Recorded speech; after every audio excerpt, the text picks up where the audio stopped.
O patrono do Foro de São Paulo é Fernando Henrique Cardoso. Depois dele veio o petismo, 16 anos. Eles destruíram a educação. E agora vem falar do governo Bolsonaro. Assista esse vídeo, presta bastante atenção. Você vai entender aonde a educação do Brasil está. Então, o que aparece nas propagandas da esquerda, que domina a grande mídia, assessorias de imprensa das universidades? É isso, que as nossas universidades estão entre as que mais produzem artigos no mundo. Isso é verdade. Só que eles vendem quantidade como se fosse qualidade. A USP está a oitava melhor universidade do mundo. Isso é uma mentira. A USP ela não é a oitava melhor, é a oitava maior. Eu não tenho nada contra a USP, eu estudei na USP, fiz parte do meu doutorado na USP. Agora, a gente tem que falar a verdade. Se a gente quer curar uma doença, o doente ele tem que ser informado da sua doença. É o que acontece na universidade brasileira. Ela está doente, muito doente. De fato, em quantidade, USP está em oitavo lugar. Mas se a gente pega a posição no ranking de 2018, a Universidade de São Paulo está em 780. Tá? Então, se você pegar a lista das 1000 maiores universidades do mundo e for passando lá no mouse, é uma experiência que causa dor.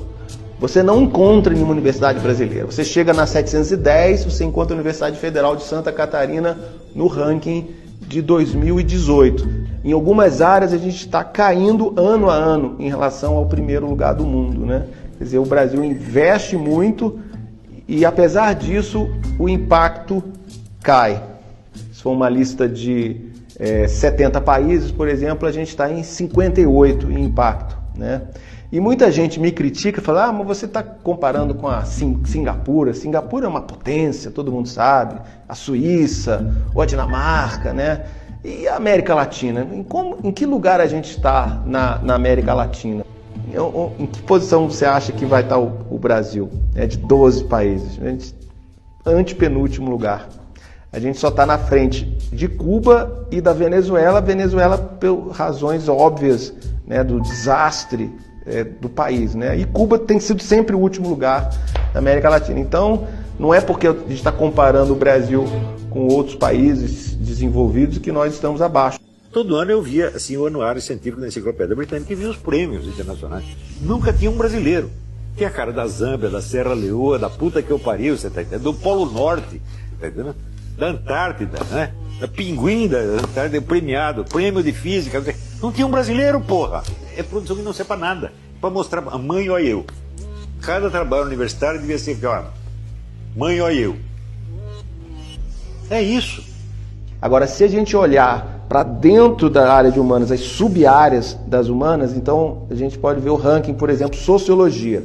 43 de 46 países, é lá embaixo, né? Dentre os países que publicaram pelo menos 100 trabalhos em sociologia, o Brasil tem 43 de 46. Em linguística, o Brasil está em 20º de 22 países. Em história, 37º de 42. Antropologia, 42 de 45. E aí o grande fracasso mesmo, que é educação, né? A área de pedagogia, que é 53 de 54, ou seja, penúltimo lugar do mundo. A crítica que fizeram, que é o seguinte, é porque nossa língua é o português. O português é uma língua que ninguém lê, então tá bom. Então vou comparar o Brasil com Portugal. E aí eu verifiquei que em quase todas as áreas, aqui ó, isso aqui é o rank score. Olha, Portugal tirou 7, rank score vai de 0 a 10, nota 7. Brasil, 0,2. Linguagem. Portugal tirou 4, Brasil meio. Antropologia, 7, Portugal, Brasil 0,8. Direito, 7,6, 7,5, Brasil 0,2. Educação tirou Brasil 0, o último lugar do mundo. Isso dado de 2017.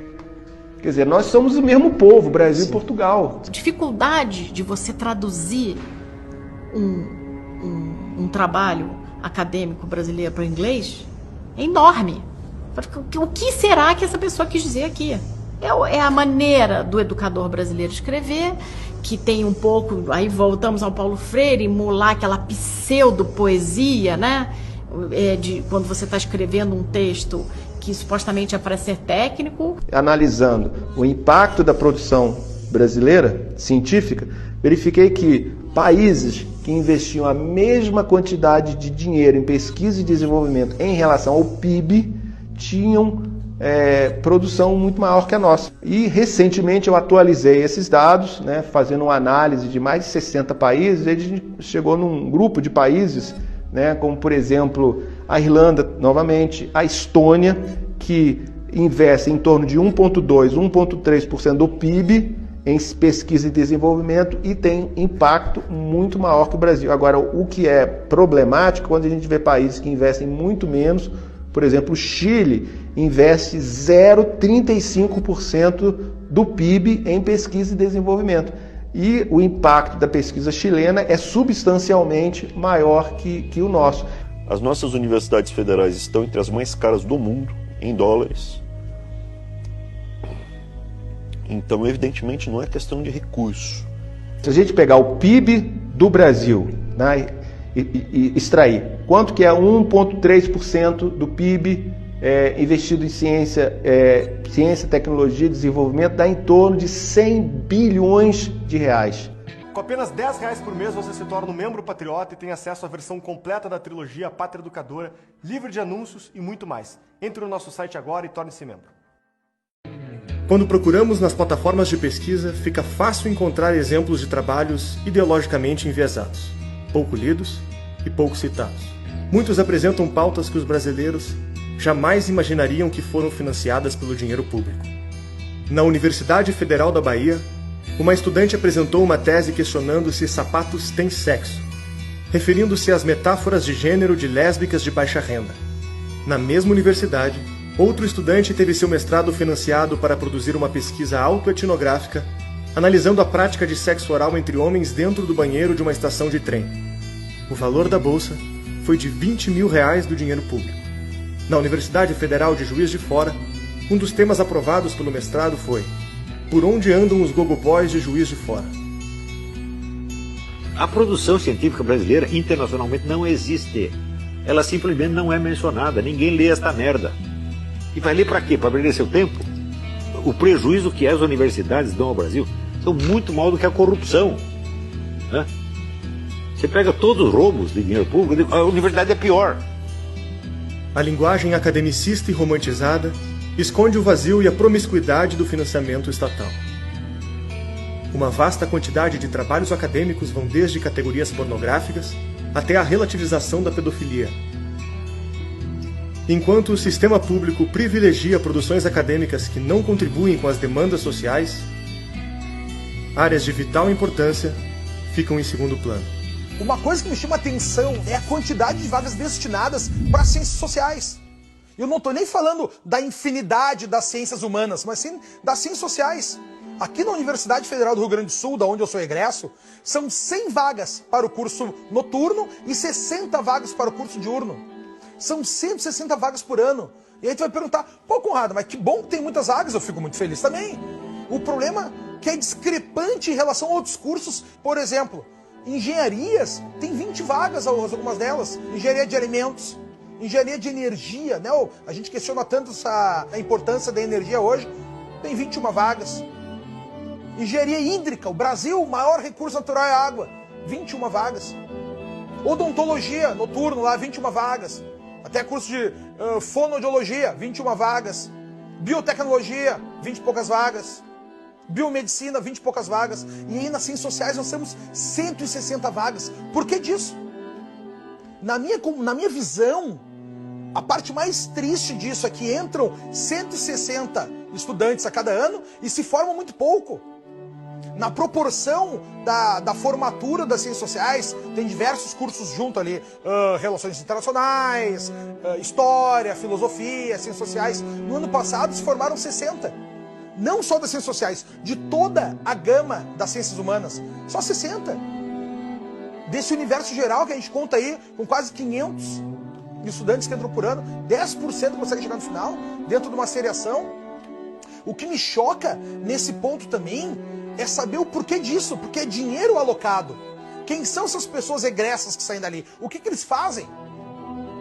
Que ponto que eles trazem pra gente, pra nós enquanto nação? Afinal de contas, a universidade pública é dinheiro público. Na minha visão, o que a gente tem ali é uma grande manutenção dos partidários da esquerda.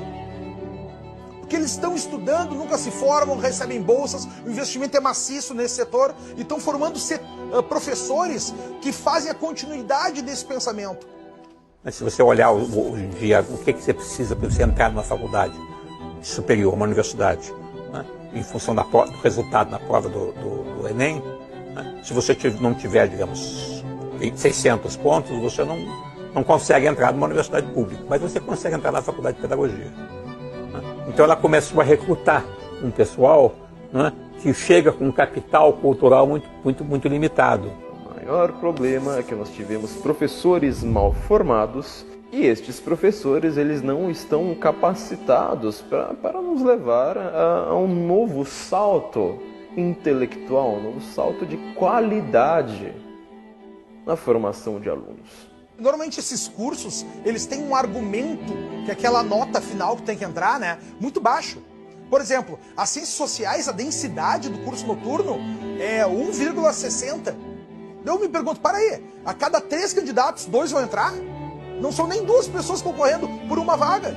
Para mim, tem muitos cursos, cara, que me parece que a pessoa está fazendo só para justificar para o pai que está estudando. Entre em nosso site e saiba como ter acesso às entrevistas e cursos exclusivos. A partir de R$10 você já pode se tornar um membro da Brasil Paralelo. Contamos com você.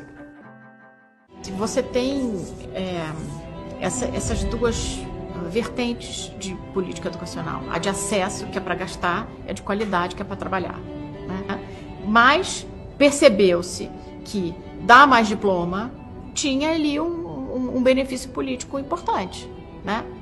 Alta população jovem no país, muitos eleitores, muita gente, as famílias dessas pessoas, primeira geração. Então, o apelo político de você mandar as pessoas para a universidade é brutal. A gente viu no que deu. Então, quando você fala mais matrícula, você tem gasto com infraestrutura, inauguração de escola, aumento de matrícula, etc. Gasto com contratação, então os professores gostam dos sindicatos mais ainda. Né? Gasto com material, editoras, etc. Então você gasta mais e todo mundo fica feliz. Então abrir escola é algo altamente populista, né? Você pode abrir escola, dizer que está atendendo o direito à educação e não ensinar nada. E essa é a história do século XX no Brasil, do final do século XX, né? Depois da Segunda Guerra, quando a gente teve os movimentos pedindo por mais educação, o que o governo brasileiro, no seu conjunto, em todos os seus arranjos, deu para o brasileiro foi matrícula. Você abre um monte de campos, dá emprego vitalício com segurança para não sei quantos mil professores, né? Sem nenhuma cobrança de qualidade. E tem, por outro lado, um apelo que chega a ser pecuniário, porque quanto mais professor trabalhando em universidade federal, mais contribuição sindical você tem, mais contribuição para o partido você tem. A opção, obviamente, de um governo que tem como uma das principais bases políticas o sindicato docente, nunca vai optar pela política de qualidade. Isso é um dado.